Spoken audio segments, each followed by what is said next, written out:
you see what he did to your study? He saw that the door was locked and thought that there might be some valuables in there. And then he blew the lock off.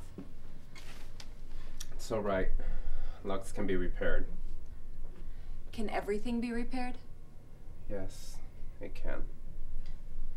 I think I'm going to take some of this sleeping stuff. There's a lot I'd like to forget. No, Raven. This is not time for sleeping. This is a time for talking. You see, I've got something I want to talk to you about too. What? About a man named Jeff. Jeff Brown. Jeff Brown? The man that was killed in the plane crash. There was someone who died in that plane crash, Raven. But you know more about my friend that you're letting on, don't you? What do you mean? It was crazy of me to think that I could keep my secret from my own wife.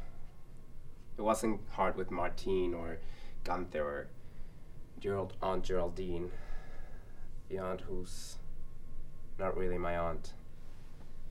So it's true? Oh, you knew that, of course. Ever since you got into my sanctorium and saw that photograph of me and Jeff.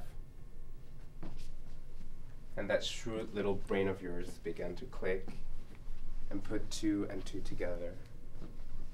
What finally did, Raven? Was it the scar? Yes.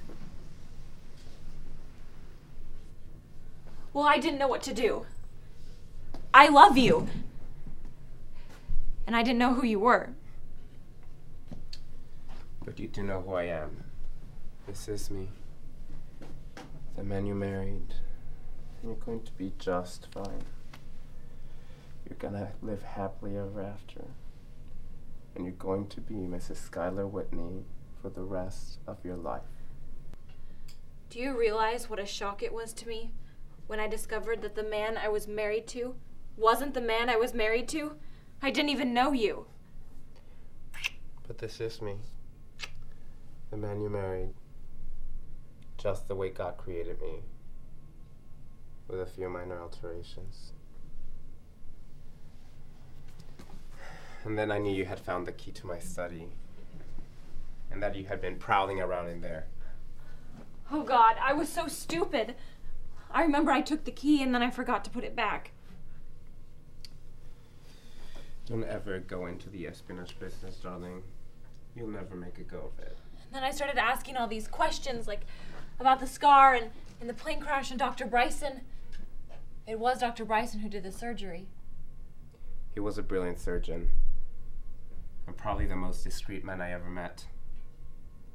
You haven't mentioned this to anyone, have you? Your suspicions? No, of course not. Who could I talk to? Everyone would think I was crazy. I didn't want to risk my marriage.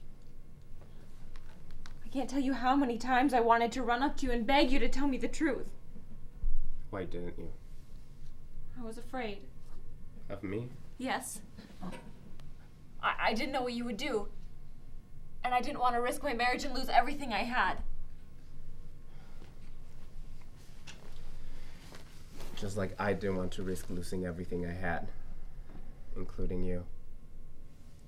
Well, tell me. Tell me the story.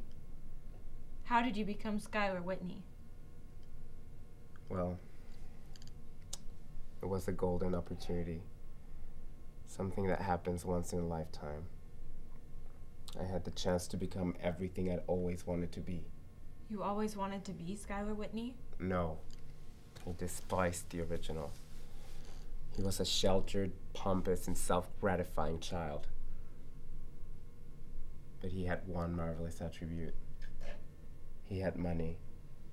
He had great stacks of money, Raven. And you wanted to live his life? No. I wanted to live my life. Jeff Brown's life. You know, it was hard to give up that face for this one. I remember the first time I saw it.